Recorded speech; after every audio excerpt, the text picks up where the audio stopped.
Nanonood po tayo habang ginagawa ang ating mga activities. We will just listen. Alam katawan. First things first.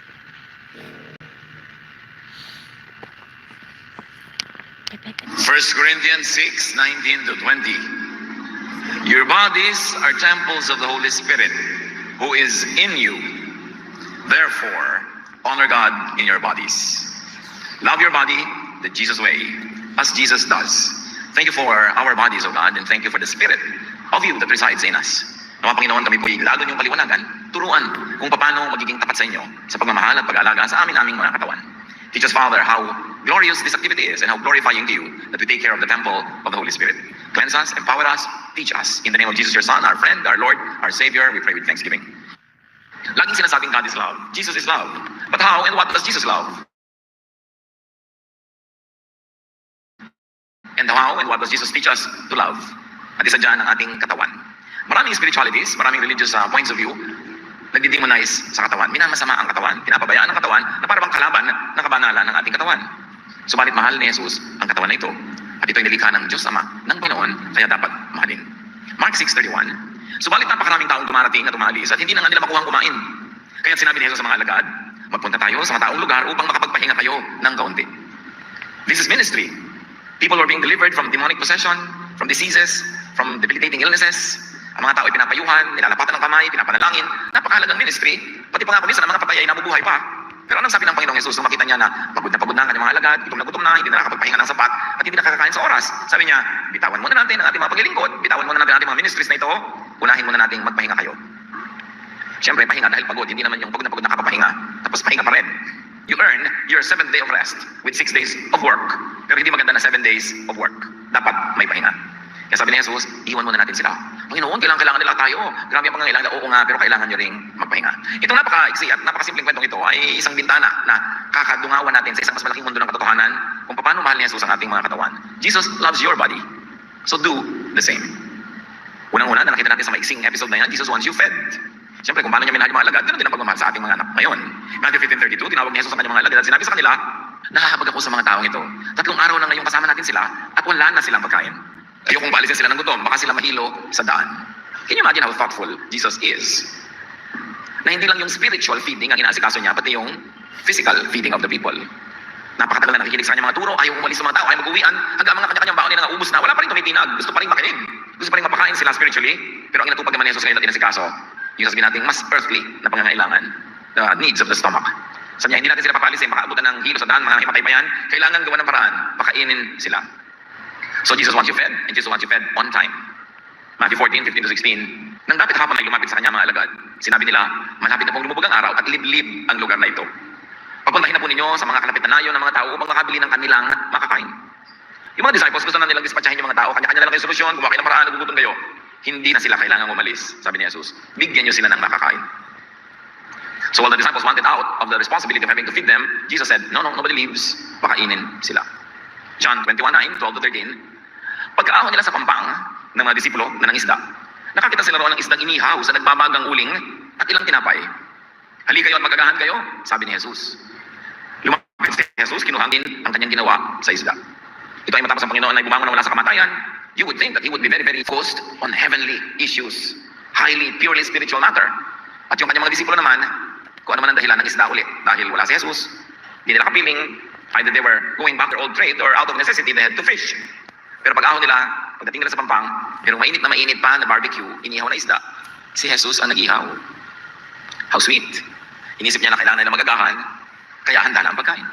The Lord of heaven and earth rose from the dead, tapos nag-ihaw ng isda. That is a statement. That is a statement. That is a statement.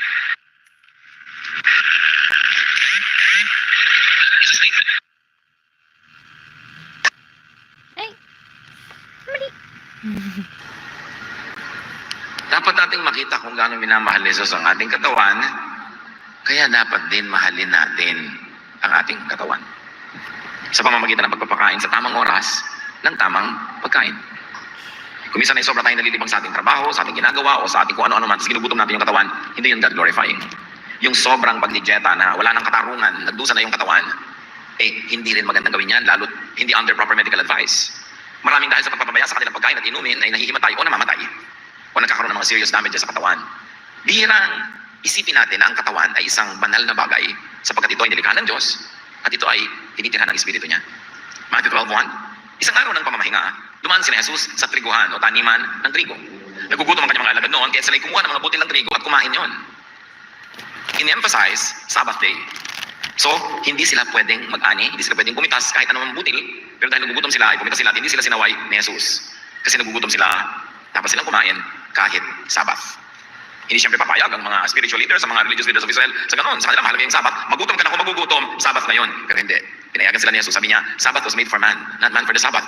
The Sabbath should benefit you. The observance of the Sabbath should benefit you. You should not serve the Sabbath itself to the point of suffering.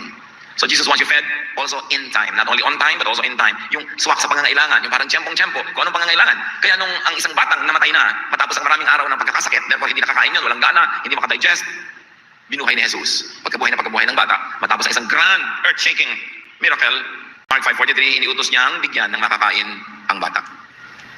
The greatness of a deed, of an act, does not eclipse the little details that Jesus is focused on and that is feeding this famished little girl. So napaka-importante kay Jesus ang ating katawan. Needless to say, dapat din natin itong bigyan ng halaga at ang katawan ng ating kapwa. Kung tayo ang employer, tayo ang kapangyarihan, influensya, dapat tayo ang naglalang na ng ating mga tauhan. That we make sure that they are able to eat on time, eat properly, eat correctly. Na hindi ang tingin lang natin sa kanila is spare part ng makinarya for our production. Because this is stewardship. Bawat tao na binibigyan ng Panginoon under us, under our influence, our power, whatever power that is, corporate power, political power, financial power, ay isang pananagutan natin sa Diyos. So tayo eat, drink well. If Jesus would take care of that, therefore that is not too small for us to take care of. And Jesus wants you supplied with good food and drink. Not just food, good food. Isang panukatan ng mga kapanalan ng araw ay yung gutumin mo ang sarili mo, mag-ayuno ka na mag-ayuno na mag-ayuno. Pero napansin ng mga religious leaders ng Israel, si Jesus at kanyang mga alagad ay hindi nag-aayuno masyado. Sa katunayan, minsan lang nabanggit na nag-ayuno si Jesus, yung sa temptation. Luke 5:33, may ilang namang nagsabi kay Jesus ang ganito. Ang mga alagad ni Juan ay malimit mag-ayuno at manalangin, kaya hindi ng mga alagad ng mga Pariseo. Subalit ang mga alagad may patuloy sa pagkain at pag-inom. Napansin nila, habang ayuno ng ayuno yung mga disciples ni John at ng mga Pharisees, ang mga disciples ni Jesus, kumakain sa oras at umiinom at laging nasa mga handaan at nagsasaya and they enjoy food and drink. And we must never forget that the first miracle of Jesus was turning water into wine. Again, that's a great statement. Bakit hindi ang first miracle niya ay nagpalakad ng lumpo, bumuhay ng patay? Bakit hindi isang napakadakilang bagay, nagpalayas ng mga masasamang espiritu?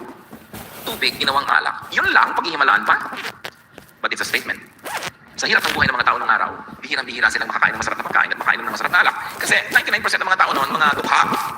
Lahat ng paghihirap nila para lang sa mayayamang may-ari ng mga lupa at sa mga matataas na opisyalis ng gobyerno at templo. Yung mga hayop na pinapataba, ino-offer pa nila sa temple. Sino kumakain mo ngayon? Edi yung mga pare. Konti lang naman yung sinusunog dun ang mga portion. Yung mga iba na, lagi na lamang napagkain yun ng mga pare. Kaya ang utos, laging the best part sa i-offer mo. Sila yung kakain. Ang mga tao, bihira na makakain ng masarap. Ganun na lang ang pagmamahal ni Jesus sa mga tao na kinailangan niya maghimala para huwag maputol agad yung party. Siyempre, wala nang wine, uwian na. Wala pang nanalo, uwian na. So sabi niya, kailangan ituloy na rin ito. Of course, Mary suggested, sabi niya, they have no more wine. It was a very strong suggestion. This fun will be cut short. The happiness will be cut short and they will have to go back to their horrible, mundane existence. Balik na naman sila sa mga backbreaking work nila until the next wedding comes along. And that was not too small for Jesus to do a miracle. A miracle 4 and a miracle on. It was important enough. You know what is so nice about Jesus? What is important to you is important to Him. Hindi niya sasabihin, yun lang. Kung isa nga, asawa mo, natatakot ka sa daga, sasabihin, yun lang. Natatakot ka na? Pero kung kay Jesus, natatakot ka pala, naiintindihan kita. Hindi ko mamaliitin ang takot mo. Napapagod ka pala, pagpapahingahin kita. Nagugutom ka, pakakanin kita. At gusto pang humaba ang pagdiriwang, I will make a miracle. Kung kailangan, para matuloy yun. How much do we really know Jesus? At yan ang ating lagi na lamang na pinaggigiitan that we get to know the real Jesus more and more. 1 Timothy 5:23, huwag tubig lamang ang inyong inumin. Uminom ka ng kaunting alak para sa madalas na pagsakit ng iyong sikmura. Ito naman ang payo ni Paul kay Timothy. Laging masakit ang tiyan mo, laging nasisira ang tiyan mo. You know, alak is disinfectant. Alak balances the body's chemistry when taken in correct amounts and correct times. Sabi niya, drink it. I'm very concerned with you sa ginagawa mo, sa vision mo, pero concerned din ako dyan sa kalagayan ng iyong sikmura. Balance your body chemistry with the correct food and drink. Yung iba naman, too much alak, kaya nasisira na yung atay, kaya tumataas ang blood sugar, nalalasing, nakakagawa ng mga kung ano-ano kabalbalan, yun ang masama. Pero kung pang-balance, pampasarap ng pagkain, Kitang-kita natin yung example ni Jesus. And yet, wonders of wonders, bakit minamasama masyado ng church ang alak? Table wine, especially. Para napakalaking kasalanan. Si Jesus na miracle ang ginawa niya doon. Ang masama ay malasing. Pagkatapos mang-away kayo, manggulo, mang-rape, sunugin ang bahay, gulpihin ang asawa, takutin ang anak, yun ang masama. But table wine for good dining, miracle pa nga ang ginawa doon. Itinatago pa nung kuminsan ng mga iba yung mga teaching na ayaw ituro, baka mag-inuman yung mga taga-church. Hindi naman lasingan ang pinag-uusapan eh, table wine. Of course, in the Middle East, pag special yung meal, may wine. In fact, sa France, kapag uminom ka ng tubig kapag kumakain, sasabihin sa'yo, we use water for washing and swimming. Because good food entails good wine. And yet, we demonize many things that Jesus never demonized anyway. But going back to the love for body, Jesus wants you taken away from too much stressors. Kaya nga yung naglilingkod sila sa mga tao, stress yun eh. What many people don't realize is, pag nag-minister ka sa kanila, na-stress ka. Kasi may need sila. You empathize with them. You feel with them. You feel for them. So na-stress ka. Yung mag-counsel ka lang ng isang tao dahil mo pa nakipag-boxing sa 3 champion. Kakapagod talaga. Parang sinipsip ang dugo mo. Hindi ganun kadali mag-minister to people. Kaka-stress. Kasi, ay salamat po pastor, lumawag ang dibdib ko. Oo nga, dahil dibdib ko ang sumikip. Dahil sinabi mo sa akin laging problema mo, naging problema ko na. Talaga lulawag ang dibdib mo ha. Kasi dibdib ko ang sumikip. Natural. Merong transference, merong balancing di ba? Imumubo to the other side of the equation, nililipat yun. Kaya yung mga problema, kung takot-takot pinapakinggan, alam niyo maraming counselors. May mga ulcers. Maraming counselors, nagkakaroon ng mga cancers. Pagka ina-absorb mo lahat yung mga negativity, negative energy, anger, fear, frustration, at wala kang sapat na pang-balance, activity, way out, nai-impact sa'yo. Kaya maraming counselor, nagkakaroon ng grabing sakit. Pagka hindi nagkakaroon ng sapat na pang-balance, kasi laging kailangan balance. Importante yon. So Jesus took away His disciples from the people that they were serving, but nevertheless were stressing the disciples. Kailangan ginagawa din natin yan. Magpahinga mula sa mga stressors, magpahinga mula sa sobrang nakakapagod na mga ginagawa. Whether you enjoy doing it or not, you've got to balance your body.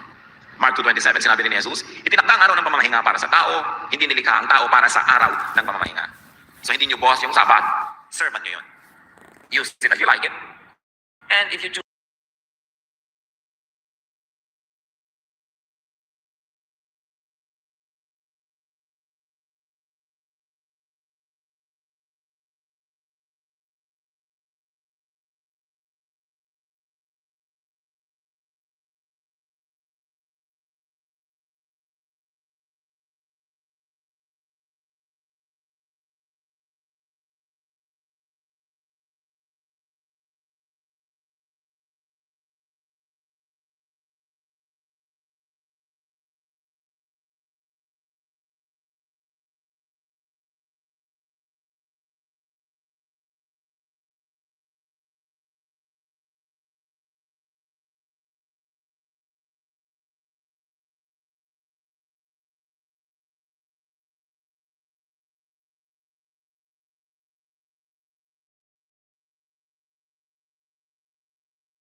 kakapagod talaga, parang sinipsip ang dugo mo. Hindi ganun kadali mag-minister to people. Kaka-stress. Kasi, ay salamat po pastor, lumawag ang dibdib ko. Oo nga, dahil dibdib ko ang sumikip. Dahil sinabi mo sa akin laging problema mo, naging problema ko na. Talaga lulawag ang dibdib mo ha. Kasi dibdib ko ang sumikip. Natural. Merong transference, merong balancing di ba? Imumubo to the other side of the equation, nililipat yun. Kaya yung mga problema, kung takot-takot na pinapakinggan, alam niyo maraming counselors. May mga ulcers. Maraming counselors, nagkakaroon ng mga cancers. Pagka ina-absorb mo lahat yung mga negativity, negative energy, anger, fear, frustration, at wala kang sapat na pang-balance, activity, way out, na-impact sa'yo. Kaya maraming counselor, nagkakaroon ng grabing sakit. Pagka hindi nagkakaroon ng sapat na pang-balance, kasi laging kailangan balance. Importante yon. So Jesus took away His disciples from the people that they were serving, but nevertheless were stressing the disciples. Kailangan ginagawa din natin yan. Magpahinga mula sa mga stressors, magpahinga mula sa sobrang nakakapagod na mga ginagawa. Whether you enjoy doing it or not, you've got to balance your body. Mark 2:27, sinabi ni Jesus, itinakda ang araw ng pamamahinga para sa tao, hindi nilikha ang tao para sa araw ng pamamahinga. So hindi nyo boss yung Sabat, servant nyo yun. Use it as you like it. And if you choose not to use it, it's your option. Hindi obligasyon. Samantalang naging obligasyon na yun sa mga Israelita. And take away, Jesus wants you taken away from too much stressors, even from ministry. Si Jesus nga yung mga disciples niya, pinagpahinga niya. Ganon din ang mga church workers, ganon din ang mga employees sa mga korporasyon, sa mga secular jobs, kailangan pinagpapahinga. At hindi ko man naglilingkod sa ministry, sa church, wala nang pahingahan, kahit stress na. Kita natin yung example na binigay ni Jesus. Kaya tayo man, bibigyan natin yung ating mga workers ng pahinga. Huwag tayo lagi maging stressor. Pwede naman na, hindi na muna tayo magpa-problema sa kanila ngayon. Yung hindi lahat hinihingi, lahat tinatanong, lahat nire-require. May mga time that you can be part of the solution instead of being a part of the problem. Because even the servant needs to rest. It is very important. Mark 6:31 to 32. Subalit napakaraming taong dumarating at umalis at hindi na nila makuha kumain, tulad ng binasa natin. Kaya sinabi ni Jesus sa mga alagad, magpunta tayo sa hindi mataong lugar upang makapagpahinga kayo ng kaunti. Umalis nga silang sakay ng isang bangka at nagpunta sa isang liblib na lugar. Ito pa bisyo ng mga Kristiyano, Pastor, meron po kaming pagtitipon, kainan, handaan. Iniimbita po namin kayo. So, wow, sarap naman, kainan, handaan. O sige, ay siya nga po pala, mag-message naman po kayo. Mag-message. Alam mo ba kung ilang araw ginagawa isang message? Ilang araw nire-revise. Iimbitahin mo ako sa party mo, pag may message mo na naman ako. Puro kabanalan. Meron pa, may sakit yung pastor, Diyos ko, pagalingin niyo po siya para marami pa po siya mapaglingkuran. Ha? Hindi mo na ba ako gusto gumaling for my sake dahil mapaglingkod ko rin po pa ang iba? Hindi ba ako pwedeng ituring na tao? Lagi na lamang napahabain mo po ang buhay niya para marami pa siyang matulungan. Hindi mo pwedeng pahabain niyo po ang buhay niya para ma-enjoy niya ang buhay niya. Bisa sobrang stress ang binibigay natin sa ating mga lingkod. No? Yung bang papupunta mo sa event, hindi mo ba alam na pag meron kang event, kahit pa yun ay picnic, kahit yun ay party, pagka pinag-speak mo yung pastor, magsusuot yun ng correct attire na naman. Gusto na sana niyang magsando na lang sa event. May pinag-speak mo, nakaparang Tagalog na naman. Diba? Naka-formal na naman. May mga requirement niya pagsasalita. May mga kailangan. Tapos kain na kayo, nag-enjoy kayo. Parang sasalita mamaya yung speaker. Pero habang hindi pa siya nakakapagsalita, hindi pa siya nare-relax. May mga speaker na hindi pa kumakain habang hindi pa nakakapag-speak dahil baka magkatinga. Baka mabusog, baka dumikay di kaya habang nagsasalita. Kaya hindi niya ma-enjoy yung event niyo talaga kung bibigyan niyo siya ng gawain na gano'n. So mamili ka. Pag-speakin mo siya, pero sa party. Lalo nakakain na yung iba, tapos nag-speak siya. Ano siya? Clown? Mascot? Dapat binibigyan natin si Jesus, pinagpahinga niya yung mga workers niya eh. Importante na binibigyan din natin gano'n. Hindi ko mo gawain kabanalan, kahit magdusa ka dyan, kabanalan naman yun. Jesus was not like that. Dapat mas maka-Jesus ang pananaw natin sa isa't isa. And Jesus wants you rested, obviously. Matthew 11:28-30. Come to me, all of you who are weary and burdened, and I will give you rest. Take my yoke upon you and learn from me, for I am gentle and humble in heart, and you will find rest for your souls. For my yoke is easy, and my burden is light. Dapat yata life verse natin yung Matthew 11:28-30. Sa daming ulit ko na yan, na binanggit dito, sigurado sa ulo na nyo dapat eh. Kasi yan ang central teaching ni Jesus. Rest. Kapahingahan. Yun ang gusto niyang ibigay sa tao. So rest on time. Yung mga iba sobrang pagod ng pagod. Magbakasyon ka naman. Hindi, after 10 years pa ako magbakasyon talagang iniipon ko tuloy. Eh paano kung sa 19 namatay ka na sa pagod? Hindi ka na nakapag-rest doon sa 10th or 20th year. Kaya yung Sabbath every week eh. Every 6 days of work should be broken by a day of rest. And then every 4 weeks of work in a month should be broken by a nice weekend of rest. Or even weekday, kung kaya nyo gawin sa weekday. And then the 12 months of the year must be broken by one long vacation na enjoyable. Hindi nyo iipunin lahat ng pagod para isang one-time, big-time bakasyon because it might not come. Matuto tayong makapagpahinga kahit konti, sa ilang minuto, sa isang araw, ilang oras, para laging merong pahinga. Hindi yun katamaran. If it is earned and well-deserved, it is a holy vocation to rest. Kasi pag rested ka, mas nakakapaglingkod ka pa. Mas productive ka later. Kaya mahalaga yun. Jesus wants you to love your body. Not in a narcissistic way, na self-worship, na wala ka nang ginawa kundi bilangin, kada kaloring kakainin mo, nakakapagod ka na kasama sa dinner dahil bilang ka ng bilang. Yung may general rules ka lang on how to eat healthfully, that should be good enough. Pero alam nyo, dahil kailangan natin pakainin at ipahinga ang ating katawan, we should work. Work well. So you can earn your food, your drink, and your rest. Kaya balance yung utos eh. 6 days you shall labor, and on the 7th day you will rest. Ibig sabihin, by the 7th day, you would have already earned what it takes to rest and to feed yourself every day in the following week. Mahalaga sa pag-aalaga ng katawan is to earn. Because you need food, you need drink, you need medication, you need vacations, you need clothes, you need everything, and you've got to earn it. Kaya kasama sa tunay na responsibility sa pag-aalaga ng sarili is to earn. Siyempre, mga exempted lang, too old, too young, or too sick. But if you're none of those, make a living so that you will deserve your vacations and you will earn your food. And balance your work with rest and eating and drinking. Yan ang mga laging sinasabi ni Solomon. And Solomon is probably the best equivalent to Old Testament Jesusness. Of all the wise men in the Old Testament, si Solomon lang ang nagturo ng kumain ka, minom ka, magpahinga ka, mag-enjoy ka sa buhay, which is actually an echo of what Jesus would say later. Although now na siya in terms of time. That's why he was called the wisest man. Binalas niya ang lahat. Sabi niya, I worked well, I planted vineyards, I collected this and that, I worked hard, and I enjoy well. That is what God would like us to do in this life. Balance. Ecclesiastes 5:18, ito ang isang mabuting bagay na aking nakita, sabi ni Solomon. Nararapat lamang na kumain, uminom, at pakinabangan ng isang tao ang bunga ng kanyang pinagpaguran sa mundong ito. Sa maikling panahong ibinigay sa kanya ng Diyos, ito ang ating bahagi. So niya, napakaiksi ng buhay ng tao. Tagtad pa ng problema. Pero alam nyo, ang mahalaga mabalance yan. Kumain ka ng mabuti, uminom ka ng masarap, makapagpahinga ka ng maganda, makapagsuot ka ng mga comfortable clothes. Sabi niya, always wear white, which of course he meant linen, which was the most comfortable textile known in his time. Sinabi niya ang lahat ng ngayon, sabi niya, ito ang pambalansin natin sa lahat ng dagok at hirap ng buhay. To have breaks, little breaks that are fun and enjoyable because it will see you through the many hardships that will definitely happen in this life. Sabi ko noon, hindi mo kayang itaboy ang lahat ng mga darating na kadiliman at hirap at pagod at sakit, pero pwede mong balansin yon na tuwing kaya mo, mag-enjoy ka sa buhay. Para may balance ka. Si Elisha, napakadakilang propeta, pero ano sabi niya sa Diyos? Let me die. Gusto nang mamatay nung propeta. Sa pagod, nakatulog. Pero ginising ng anghel. Uminom ka, binigyan ng inumin. At nakita niya may tinapay na mainit pa doon sa ibabaw ng bato. Kumain ka, sabi ng anghel. Nasobrahan ka sa pagod. So kumain siya, uminom, natulog. Nagising uli, pinakain, pinainom, natulog. Nung nagising siya muli, gusto na naman niya mabuhay. Naglakad siya ng 40 days na naman. Nagtrabaho siya ng katakot-takot. Ayaw na niyang mamatay. Yung palang gusto niyang mamatay, gutom lang. Kaya pagka gusto mong mamatay, gusto mong tumalon sa tulay, gusto mong paipit sa tren, na namatay ka sa tetano ng tren, ano? Dahil kinakalawang ang mga tren. Slow death yun. Kasing slow ng tren. So, huwag na lang. Mas mahirapan ka pa. Yung mga gusto nang gumawa na wasakin ang buhay niya o huwag nang pahabain ang buhay, madalas yun, sobrang lang pagod. Sobrang gutom. Naiiba, pag kumain ka na, alam nyo, body chemistry can change the way you think. Our brain is chemistry, our blood is chemistry. Kaya nga di ba nakikita nyo sa mga pelikula, biglang may ipapaamoy doon sa babae, nagbanat, tulog siya agad, kaya siya nagagahasak. Kasi pag pumasok sa ilong mo, pasok sa brain mo, it affects your whole brain. Kaya dapat inaamoy mo yung mga mababango, yung mga magaganda, nakakagising, nakakatulog kung gusto mo magpahinga, may effect yun. Pero ang importante, feed yourself with what your body needs. Kaya mahalaga yung inaamoy mo, makakalimuyak, hindi mababantot. Kaya yung mga tao sa mga lugar na sobrang siksikan, sobrang miserable, awayan sa kaliliit ang bagay, yung nawawala lang na hairpin, pagkakawayan yun. Kasi magugulong isip kasi ang naamoy hindi mabango. So, inaamoy mo mabango, inaayos mo buhay mo, bilang pag-aalaga na yung katawan. Because what you see, what you smell, what you touch, what you taste, affects your thinking. Importante. So, ask yourself, pagod lang ba ako? Kaya di wala ako ng gana sa buhay? Pastor, gusto ko na pong hiwalayan ng asawa ko. Teka, magpiknik muna kayo, kumain muna kayo, magbakasyon kayo. Nung ginawa ko, gusto ko hiwalay, hindi na po muna. Kulang lang pala sa saya. Nung nakiliti ng konti, ayaw na uling hiwalay. Kulang lang sa kaligayahan. Kaya kailangan dinabalansin mo ang buhay. Huwag kang gumagawa agad ng mga pasya, pagkikipagod at gutom, malamang pagsisisihan mo yun. Jesus wants you to love your body, so love and take care of your body and do it yourself. 2 Corinthians 7:1, alisin natin sa ating sarili ang lahat ng nagpaparumi sa ating katawan at sa ating espiritu. So mga pollutants, toxins, mga pagkain may mga preservatives. Kung yung baka, 7 taon ng patay, nasa loob ng lata, hindi pa nabubulok, may nangyari dyan. Kailan pa namatay ang baka? Bakit hindi pa siya bulok? Katulad kaya siya ng bangkay na pinaglalamayan na ilang araw ng patay ay hindi pa nabubulok? Yes! So pag kinain mo yung karne na may preservative, pumasok sa katawan mo yung preservative, saan na yung susuot yun sa loob ng katawan mo? Saan siya magtatago? At pag lagi kang kain ng kain, dadami, mamumugad sila sa katawan mo hanggang mamaya kung ano na yung sakit mo. Kaya pag meron kayong kakainin, tanong nyo, kaya na namatay ang baka. O pagkatapos may kakainin kayo dyan, mga parang giniling ng mga luncheon meat.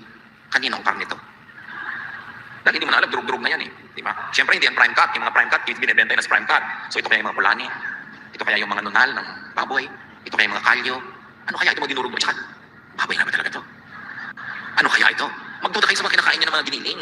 Tapos ang pula-pula. Mahilig kayo kumain sa mga restaurant na may mga karneng pula. Yung ang ninipis na parang bond paper sa nipis. Kahit naman buhay yung karne, kamamatay lang ng hayop, hindi ganun kapula. So bakit ang pula niya? Ano yung pampapula nito? Anong chemical dito? Jobos kaya ito ng sapatos? Pampaplan ba ito ng buhok? Kakainin ko yan, magtatago yan sa loob ng katawan ko, buti kong lalabas lahat, maiipon. Ang dami sakit ng tao. Iinom ka ng pineapple drink. Pag sinabing drink, hindi sinabing juice. Hindi yun juice, kaya drink ang tawag. Fake na pineapple yun. So yun ay tubig, asukal, artificial flavoring, at saka siguro isang patak ng tunay na juice. So ang ininom mo, artificial drink na nagpapanggap na pineapple juice. Pag nakita niyo yung word na drink, hindi yun juice. Kaya nga drink ang nakalagay. No? So read the labels. Kaya ang daming sakit ng tao sa risaya, kinakain natin, iniinom. Ang daming mga tao, mga kapatid. Kasama na ilang kamag-anak ko, nangamatay, mga kidney problem. May common denominator. Lagi silang iniinom ng painkillers. Anong kinalaman ng painkiller sa kidney? I-research nyo. Mamaya. Huwag muna kayo mag-google ngayon. Mamaya pa. Dahil may kinalaman. Pagka nasaktan ka, nabugbog ka, tapos wala ka nararamdaman, may nangyayari dyan na himala. At maaaring negative himala yun, ikaw magbabayad. Pero mo, nabugbog ka, tapos hindi ka nasasaktan. Some part of your body is paying for it without your knowledge. May payback time yan. Kaya dapat, huwag tayong inom ng inom, konting sakit ng ulo, inom ng gamot. Kailangan, tigilan mo lang pagbubunga nga, relax ka na, mawala sakit ng ulo mo. O kaya, solve mo yung problem, o ignorin mo, pero hindi kailangan laging chemical and medical yung solusyon. Tapos sasabihin nila yung mga nag-herb, nag-oil, alternative medicine. Paano naging alternative medicine? Ang medicine ng humanidad ng libo-libong taon. Lahat ng mga sinaunang mga sibilisasyon, ito mga gamot nila, mga herbs, mga halaman, mga bulaklak, mga oils. Western pharmaceutical medicine is only 100 years old, more or less. Yan ang alternative. Yan ang bagong-bago, hindi pa napapatunayan kung ano mga side effect niyan talaga. Kaya kailangan talaga iingatan natin, huwag inom ng inom. Your body is the only one you have. Ang dami niyong pangarap? Check. Ang dami niyong talent? Check. Ang dami niyong mahal at gustong mahalin? Check. But you have only one body. Pag bumigay na yung body niyo, goodbye sa lahat ng pangarap, goodbye sa lahat ng plano, goodbye sa lahat ng project, kasi yung katawan niyo lang ang magdadala ng lahat ng iyon. Ganun kahalaga yung katawan. Kaya, inaalagaan. Luke 21:34, be careful, or your hearts will be weighed down with carousing, drunkenness, and the anxieties of life. Igugupo ka daw, dadaganan, hihilahin pababa ng mga alalahanin at mga sobrang pagsasaya, excessive, paglalasing, o kung ano-anong mga pinoproblema sa buhay. That's why part of healthful living is to simplify life. Pag simple, less ang problem. Simple rules. Do not spend more than you earn. Or reverse it, earn more than you spend. Because if you spend more than you earn, ang dami mong stress. Kasi you're spending more than you earn, saan mo kukunin yung kulang na nakawin mo? Uutangin mo? Tapos yung utang mo may tubo, lalong lumalaki yung utang mo, may stress ka. Ang lakas tumanda niyan. Simplify. Do not buy what you cannot afford. Live within your means. Yun lang malaking helpful project na para sa buhay kasi nakaka-stress yung mas malaki ang gastos kaysa sa kinikita. Pastor, paano po yung walang kita? Huwag kang gumastos. Wala ka palang kita eh. Papagastosin mo yung ate mo. Gusto mo ng cellphone na mahal, wala ka pa namang kita. Kanino mo kukunin yan? Somebody has to pay for it. Simplify. Huwag maging hambog, huwag maging mayabang, huwag makipag-compete sa mga kapitbahay, mga pinsan, mga kamag-anak kasi may stress ka and this stress will kill you. It will show in your body, it will show in your face. Simplify para helpful ang ating buhay. Ano ba kailangan natin? Konting pagkain, konting inumin. At kung ambisyon mo lang ipagkain o inumin, hindi ka naman mapaghihirap. Kasi pag nabusog ka, tumitigil ka na. Pag simple na ang buhay, mas helpful yon. And then let and help others love and take care of their own bodies too. Hindi lang yung katawan mo, alagaan mo, tutulungan mo rin yung mga kapag-alaga ng katawan nila. Huwag mo silang abusuhin, huwag mo silang masyadong pagurin, kung pwede naman pagpahingahin mo sila, kahit sila ay nasa ilalim ng iyong kapangyarihan. Kasi lahat tayo ay may pananagutan sa isa't isa. Mahal mo pala yung nanay mo, yung tatay mo, pagpahingahin mo. Kasi pag namatayan sa pagod, magiging ulila ka. Hindi yung puko mo masipag yung isa yung member ng family, siya na lang lagi, kung magkasakit yung namatay, di na wala na siya doon. Kawawa siya, at kawawa rin kayo. Tulong na. Kung sino ang mas mahirap ng trabaho, al pag-asawa kayo, mahirap yung trabaho niya sa labas ng bahay, may anak kayo, ikaw naman mas maluwag, kaya ikaw ang lalaki, kaya ikaw ang babae, mas mag-alaga ka sa anak mo. Hindi yung hirap na hirap sila sa trabaho, siya mag-alaga sa anak mo. Kasi ikaw parang pinagkakawa mo. Mga ministry, mga lakad dito, lakad doon, may anak ka man, talagang dapat mag-alaga ng tunay lang, kung yung asawa mo, ay may trabaho din. Para tumagal ang buhay niyo, para lumawi ng iyong malusugan, at sa payapaan ng iyong buhay. Hindi excuse mo na kapatid, ang ministry sa church, para magpamayaan sa inyong mga nananakutan sa inyong buhay. Bahay mo yung pagkain mo ng ministry mo dapat yun. At correct time management will enable you to ministry sa church and do your secular job and to be good in your house. Pero dapat may balance, hindi ilubusan ng ministry yung oras mo. Pero sa ministry na namin tandaan, kwentuhan pa siya, dito pa siya doon. Tapos yung kawawa, member ng family siya magwala sa bahay. Sa Jesus one, serving the Lord. No, that's not what comes to run. Shared responsibilities naman siya. Philippians 4, para sa kita ninyo kapakanan ng iba at hindi lamang ang inyong sarili. Pag malusog ang kapwa mo, malusog ka rin. Kasi pag may nagkasakit na member ng family mo, damay ka rin doon. Either ipapagamot mo yun, aalagaan mo, or wala na siya ng support sa'yo. May damay at damay na mangyayari. Kaya natutulungan ng mga tao, hindi lang para wag madamay, kundi dahil yan ang loving way. Now helping others get fed, treated and taken care of is stopped in Jesus' name. Kaya yung sinasabi niya na sa pagdating ng panahon, huhusgahan lahat ng tao, sabi niya doon sa mga ibahali kayo, anak yung dating pala, ito ako pinakain nyo, nakakulong ako, pinalaw nyo, nahirapan ako, tinulungan nyo, sorry mo, kaya naman nangyari yan. Matthew 25:40, sasabihin ng hari, tandaan ninyo, nang gawin ninyo ito sa pinakahamak sa mga kapatid kong ito, sa akin ito. Lahat ng mabuting ginagawa mo sa kapwa, inuturing ng Diyos sa ginagawa mo sa kanya. So pag naglaman sa kapwa, nilaman ng Diyos. Pag tinulungan mo ang kapwa, tinulungan mo ang Diyos sa lahat ng palaan. Proverbs 3:27-28. Employers, do not withhold good from those who is due. When it is in your power to act, do not say to your neighbor, come back tomorrow, and I'll give it to you, when you already have it. Sa mga employer, kapasweldo, sa mga taong tutulong sa kapwa, yung gano'n, yung magkailan ng tutulungan na kailangan. Baka yung mapapawasan lang na comfort ninyo like yung para sa kanya yung kanya. Kung may kailangan ng iyong kapwa, meron pa na ako pag-influence. Alam niyo kung bakit iba nagpapabukas pa? May pera naman, humihiram ka, sabi nagbukas na bumalik ka next week. Kasi pag ngayon din ka nagsabit, ngayon niya binigay, sabi, uy, mapera pala to. Bakit dagdagan mo na nga, sister? May abuso na. Kaya mga iba, kahit gustong tumulong agad, kung ano pang, teka muna, maghahanap muna ako, bumalik ka next week. Kasi pagka nakita mo ang dali-dali pala niyang kumuha doon sa kahon, aabusuhin na. Kaya iba, natututuloy bumimik pa. Meron pa pag may umutang sa kanya, kaibigan, kamag-anak, nahihiya naman siyang maningil, sabi niya, teka, wala akong pera ngayon pero ipanghihiram kita. Magkano kailangan mo? Ganun, okay. Kailan ko sasabihin babayaran mo? Pagka naman iba yung sasabihin, hindi nakakaya tanongin, pero kung siya, umutang sa'yo, sabihin mo, kailan mo ko babayaran? Magtatampo ka pa. Alam niyo, maraming mga tao tumitigas ang puso dahil maraming abusado. Natututong tumanggi dahil inaabuso. Ang sarap tumulong, ang sarap yung may hinihingi, binigay mo agad kung hindi ka inaabuso. Nabukas nandiyan na naman siya, araw-arawin ka na dahil parang ang dali-dali naman sa'yo magbigay. Meron naman hindi natitigil ang hingan o utangan. Bakit kaya hindi ako tinitigil ang utangan o hingan? Kasi hindi ka tumadain. Bigay ka ng bigay, akala nila ang dali-dali sa'yo. May umutang ka doon, madali lang sa kanya yun, dahil wala sa kanya yun. So yung ba, alam mo, ito ibibigay ko sa'yo. Kakainin na namin to kanina eh. Pero ipapahiram ko na muna sa'yo, bukas na kami kakain. May mga drama pang ganun, para huwag naman lagi kang utang ng utang. Kasi pagka yung inuutangan, hindi ipinapakita yung pait at hapdi at sakit na siya nagpapautang ko. Minsan inaabuso na rin. Let us allow people to be kinder and nicer and more relaxed by not abusing them. Then we create an atmosphere of helpfulness at gagaan ang buhay nating lahat. Sa mga nagpapasweldo ng mga manggagawa, Deuteronomy 24:14-15, huwag ninyong ipagkakaitan ka o walang bayad sa inyong mahihirap at nangangailangang manggagawa. Bago lumubog ang araw, ibigay na ninyo sa kanya ang sweldo niya para sa maghapon, sapagkat yun lamang ang inaasahan niya sa buhay. Kapag hindi niyo ibinigay agad at dumaing siya kay Yahweh, yun ay pananagutan ninyo. Napakaraming turo sa Old Testament na pag pinadaan mo sa Jesus filter, papasa, pwede pang ituloy, ituro pa lahat. Kasi hindi naman lahat ng laws sa Old Testament ay na-cancel ng love of Jesus kasi ang loving, maraming very loving teachings din. Kaya anong gagawin mo doon? Papadaanin mo sa Jesus filter and you say, oh, this is loving, this will pass by the standards of Jesus. Tuloy, ituro, ipamuhay. Pero yung nagkasalang kapitbahay mo, babatoy mo hanggang mamatay, kita mo na hindi dadaan yan sa Jesus filter. Si Jesus nga hindi niya pinapatoy yung babae. That's why the Jesus filter is very important. And apply it to loving your body and loving other people's bodies the way the body should be loved, pass it through the Jesus filter. Importante yung standard ni Jesus sa katawan.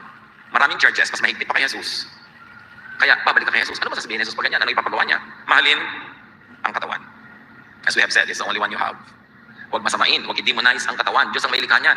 Alam nyo, kahit first century Christianity, laging dinidemonize yung body, yung appetites, yung mga desires, yung mga natural lang na inilagay ng Creator doon.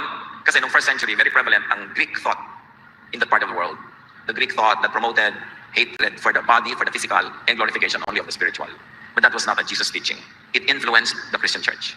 So hindi lahat ng itinuturo ng Christian church sa nakaraang 2,000 years ay sang-ayon sa katuruan ni Jesus. Kaya dapat insalain kay Jesus yung 2,000 years of Christian tradition, marami din doon hindi papasa kasi hindi sang-ayon sa love of Jesus. Na-invento lang ng mga tao. Siguro kailangan nila ng panahon nila ng sobrang control, sobrang ganong policy, pero hindi yung universal teaching of Jesus. What do you do with all the teachings of the Old Testament? Salain kay Jesus. What do you do with all the teachings of the New Testament and 2,000 years of Christianity? Salain pa rin kay Jesus because Jesus is the standard. Jesus is the way, the truth, the life. In the name of Jesus, every knee will bow, every teaching will bow, every doctrine will bow, in heaven, on earth, and under the earth. Kaya mahalaga to put Jesus back into the equation kasi madalas siya yung nawawala. Ang nagiging bunga, nagiging unloving tayo to others, to their bodies, and even to our own bodies. Importante. Why are you still in your body? Because God wants you to be still there. So while you're still in the body, not yet in heaven, then take care of your body. Be thankful for your body. Celebrate what is good about your body. Heaven can wait. Eternity is eternal. It is forever. You have only a few decades of life on this earth. Yung walang hanggan yun. Huwag ka muna pumunta doon dahil nandito ka pa. Sayang yung oras mo dito. Kasi limitado ang oras dito.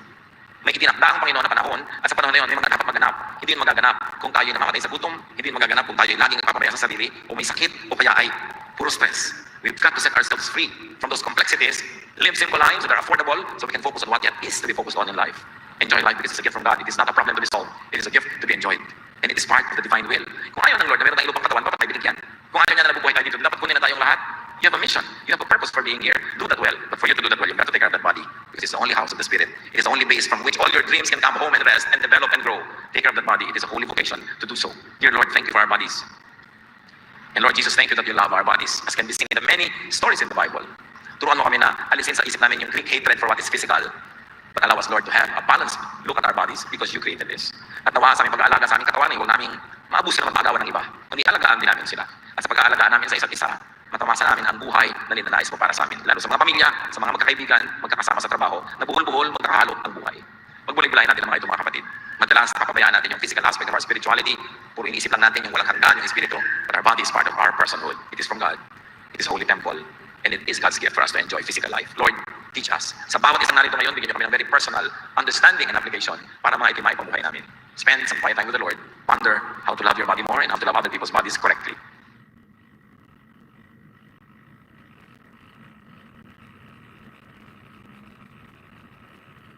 Mga buwan na rin naman, halos nibubuksan mga periodiko ang pinag-uusapan ng economic crisis. Lagi na lang ito ang topic ng mga balita, mga komentaryo na parang magwawakas na ang mundo.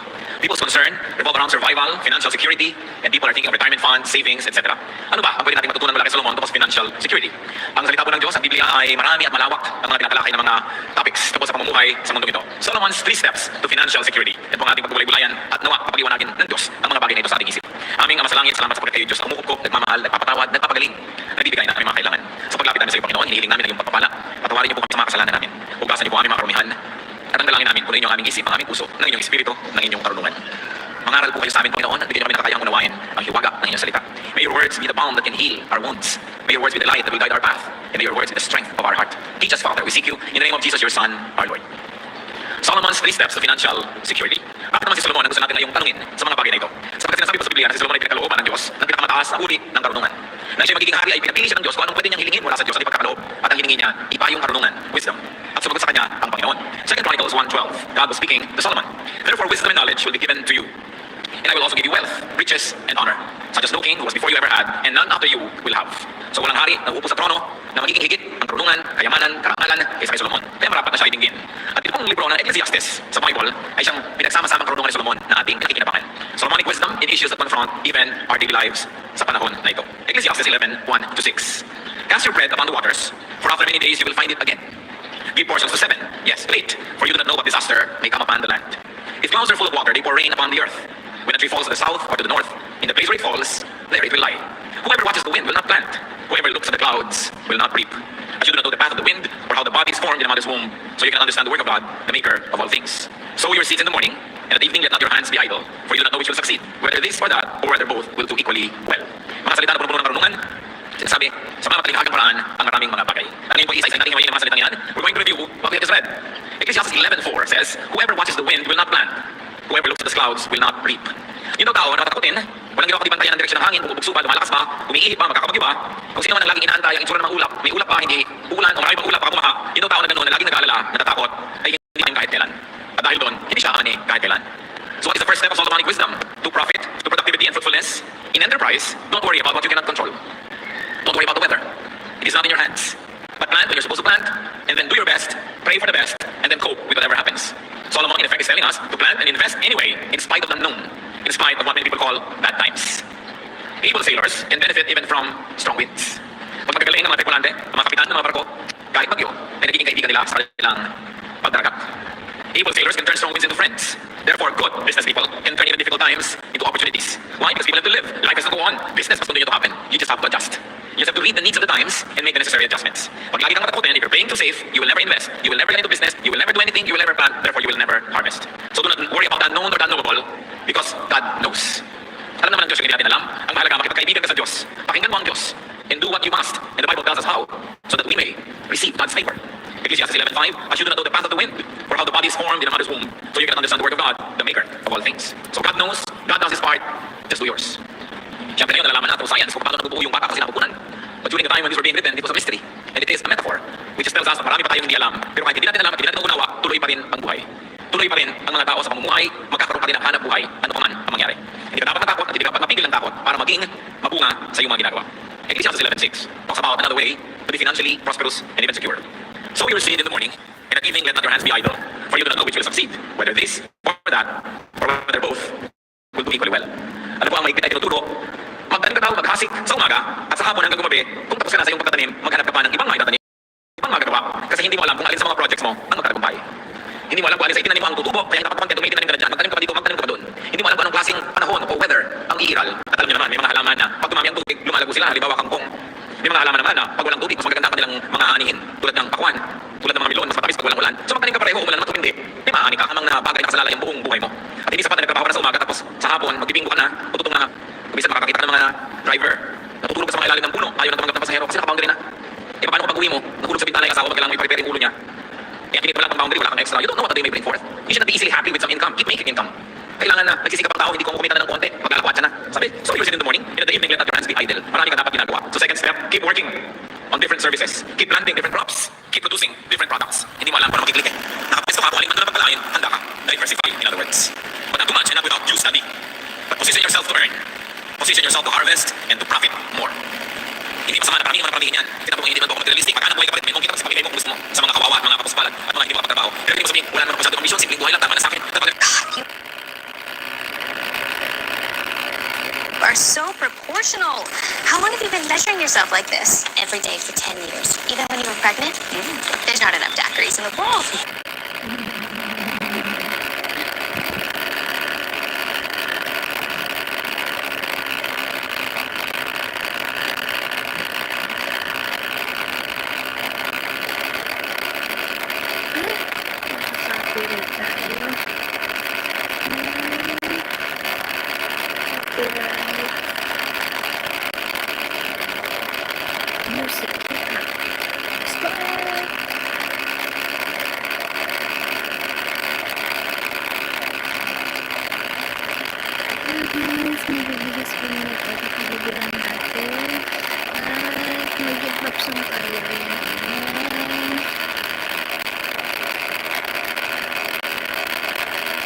You all are always asking.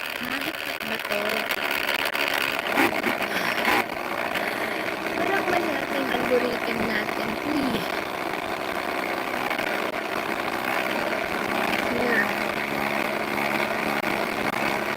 الحين امازون برايم يعني العروض تبدا قبل كل الناس يوم 18 مارس. عساكم من عواده.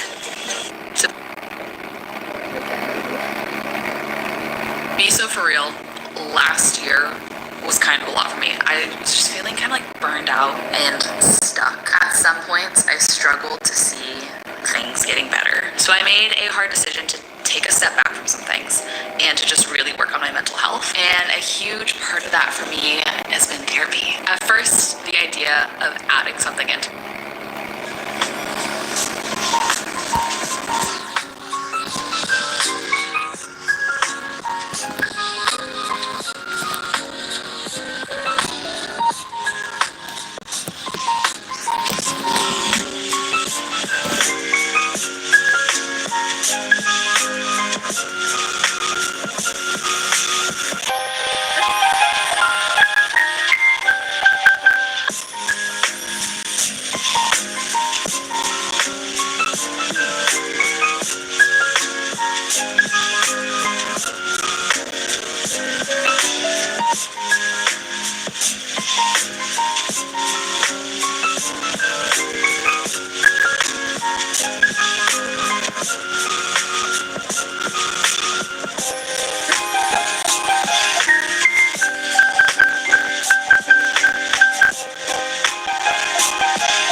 Car rentals, flights, and stays. Including the most gentle wake-up service. Booking.com, booking.yeah.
Twist? Need to book a flight. But what if holiday plans change or something goes wrong?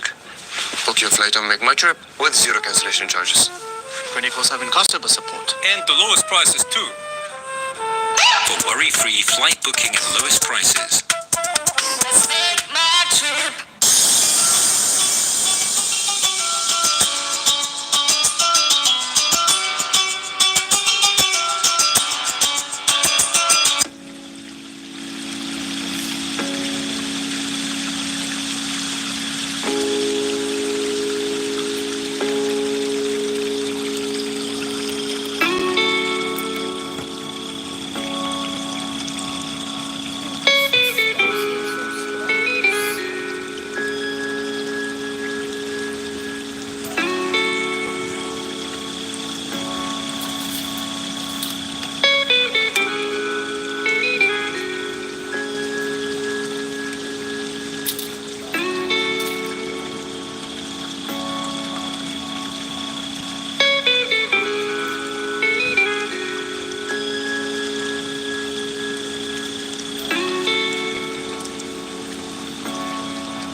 it's terribly dangerous for an artist to fulfill other people's expectations. I think they generally produce their worst work when they can.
placebo drops. It relieves sore throat, cough, and gives...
What if I could tell you that you could transform your wardrobe, buy that dream vacation outfit, or even upgrade to the latest smartphone, all by keeping your finances on track? Sounds pretty crazy, right? But with Tavi, it's not.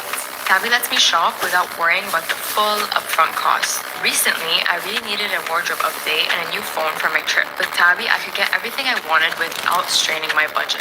With Tavi, I'm able to split my purchases into 4 easy payments with no interest or fees whatsoever. So, if you're looking to spend consciously and keep your budget in check, then download Tavi and turn your dreams into reality.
fashion, home, toys, and more.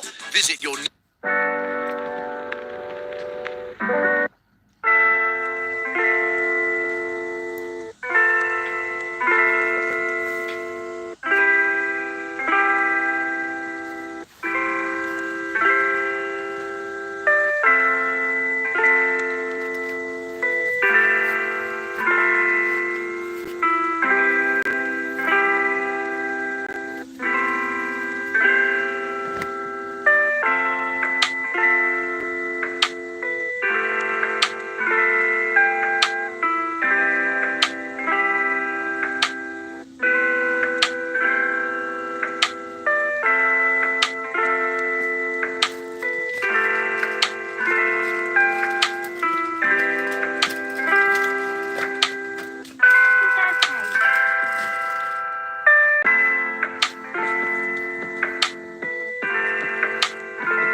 airline miles, right? Booked on Make My Trip?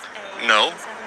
With MMT Select, you can earn up to 500 dirham, get coins for every flight or hotel booking, and also earn your airline miles. For the most rewarding travel loyalty program,